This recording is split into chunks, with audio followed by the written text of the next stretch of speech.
많고 많은 펀딩 사이트 중에서 나에게 맞는 펀딩 사이트가 뭘지 고민하고 계시다고요? 혹은 뭐 펀딩 사이트가 거기서 거기 아니야? 라고 생각을 하신다면 오늘 영상 끝까지 봐주시기 바랍니다. 내가 고심해서 만든 대박 아이템이 오늘 제가 알려드리는 이 한 가지를 고려하지 않아서 실패로 끝나는 경우가 많기 때문에 꼭 주의해서 들어주시기 바랍니다. 안녕하세요. 평범한 대학생의 평범하지 않은 이야기 해리비아입니다. 지난 영상에서는 펀딩이 무엇이고 어떤 식으로 이루어졌는지 설명을 드렸었는데요. 펀딩에 대해 자세히 알았다면 이젠 어떤 사이트를 고를 것인지 이야기해드리려고 합니다. 그래서 오늘은 대표적인 펀딩 사이트 3곳을 알려드리고 이것보다도 더 중요한 나에게 맞는 펀딩 사이트 고르는 방법에 대해 이야기해드릴게요. 먼저 첫 번째는 텀블벅 사이트예요. 대표적인 크라우드 펀딩 사이트 중 하나로 독립문화 창작자들의 지원을 목표로 설립된 클라우드 펀딩 사이트입니다. 영화, 음악, 미술, 출판, 건축 등 다양한 분야에서 활동하는 창작자와 팬을 연결해 펀딩이 진행됩니다. 중요한 특징은 창작의 방점이 있기 때문에 단순 기부 형태의 프로젝트는 적합하지 않습니다. 수수료는 펀딩 성공 시 최종 모금액의 5% 수수료가 있고 대행 수수료는 3%입니다. 두 번째는 와디즈 사이트입니다. 와디즈는 더 나은 세상을 만들자라는 신념하에 도전하는 기업이 사람들의 지지를 받고 성장할 수 있도록 돕는 플랫폼인데요. 아이디어를 제시하는 메이커와 그 메이커에게 펀딩해주는 사람을 서포터라고 지칭하면서 펀딩 플랫폼이 진행이 됩니다. 모두 프로젝트를 시행할 수 있지만 프로젝트를 개설하려는 메이커, 리워드 제작에 관한 스토리, 펀딩 성공에 따라 진행되는 리워드가 적절한지 등 자격 요건을 심사합니다. 회사 서비스를 이용하는 중개 수수료는 7%이고 카드 결제 대행 수수료는 2.4%입니다. 이외에 부가 서비스 수수료는 선택사항이니 해당 사이트에서 확인하시기 바랍니다.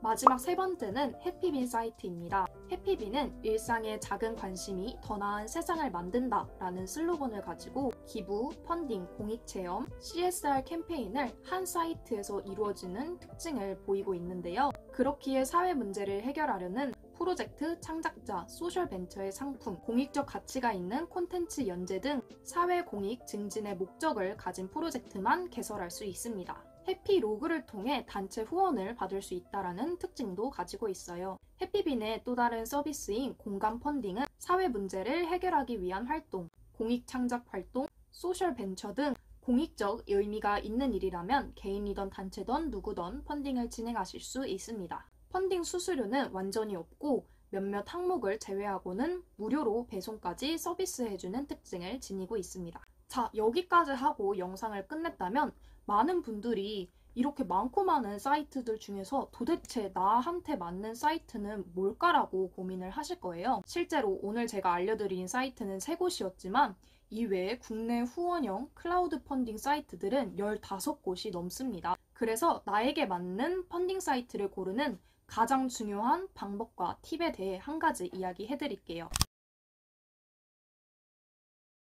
나와 맞는 사이트를 고를 때 가장 중요한 것은 사이트마다 다른 특성을 파악해야 한다는 것입니다. 즉 사이트마다 주 이용자층, 연령, 그리고 사이트의 목적이 다른데 자신이 펀딩을 받고자 하는 상품에 대해 관심을 가지고 공감을 많이 할 수 있는 사람들이 있는 곳으로 펀딩을 하는 것이 좋습니다. 내가 아무리 좋은 상품을 만들었어도 그거를 보는 사람들이 필요하다고 느껴지지 않으면 펀딩으로 이어지기 힘들기 때문입니다.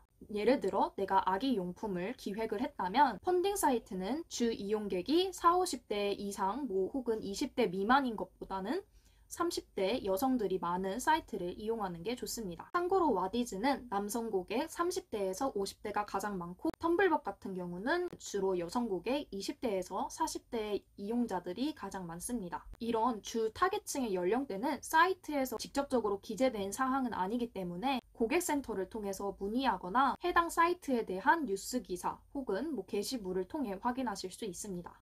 하지만 사이트에 들어갔을 때 메인 상위에 노출된 상품들의 특징과 판매가 많이 된 제품들의 특징을 통해서도 이를 확인할 수 있으니 이 점 꼭 참고해 주시길 바랍니다. 오늘은 자신에게 맞는 펀딩 사이트를 고를 수 있는 방법에 대해 이야기를 해드렸는데요. 영상이 도움이 되셨다면 구독과 좋아요, 알림 설정 부탁드립니다. 다음 영상에서는 제가 텀블벅 펀딩에서 반려당했던 이야기를 해드릴 거고 앞으로도 더욱 성장하는 채널 만들도록 하겠습니다. 평범한 대학생의 평범하지 않은 이야기, 다음 이야기도 기대해주세요.